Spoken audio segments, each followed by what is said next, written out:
Sonu mobile repairing and video mixing centre माँ दुर्गा चौक कदमा है। हमारे यहाँ शादी विवाह का वीडियो उचित मूल्य बनाया जाता है। प्रॉपर मिस्टर सोनू कुमार सही। Mobile number 9693082938। प्रतीक्षा recording studio Baluaha.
Sonu mobile repairing and video mixing centre माँ दुर्गा चौक कदमा है। हमारे यहाँ शादी विवाह का वीडियो उचित मूल्य बनाया जाता है। प्रॉपर मिस्टर सोनू कुमार सही। Mobile number 9693082938।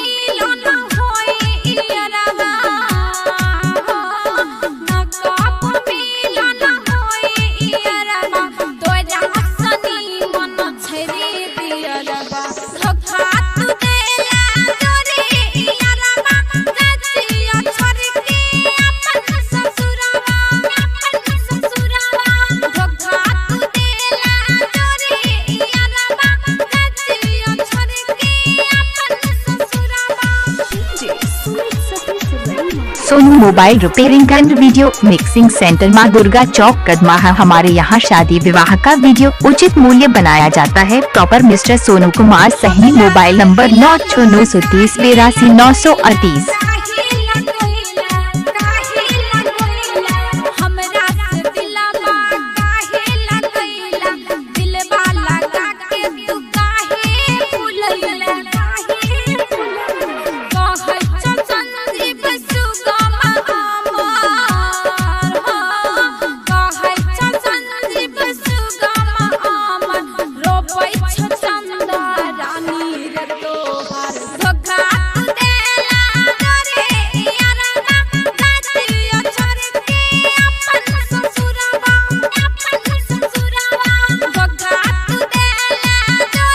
Sonu mobile repairing and video mixing centre माँ दुर्गा चौक कदमा है। हमारे यहाँ शादी विवाह का वीडियो उचित मूल्य बनाया जाता है। Proper mister Sonu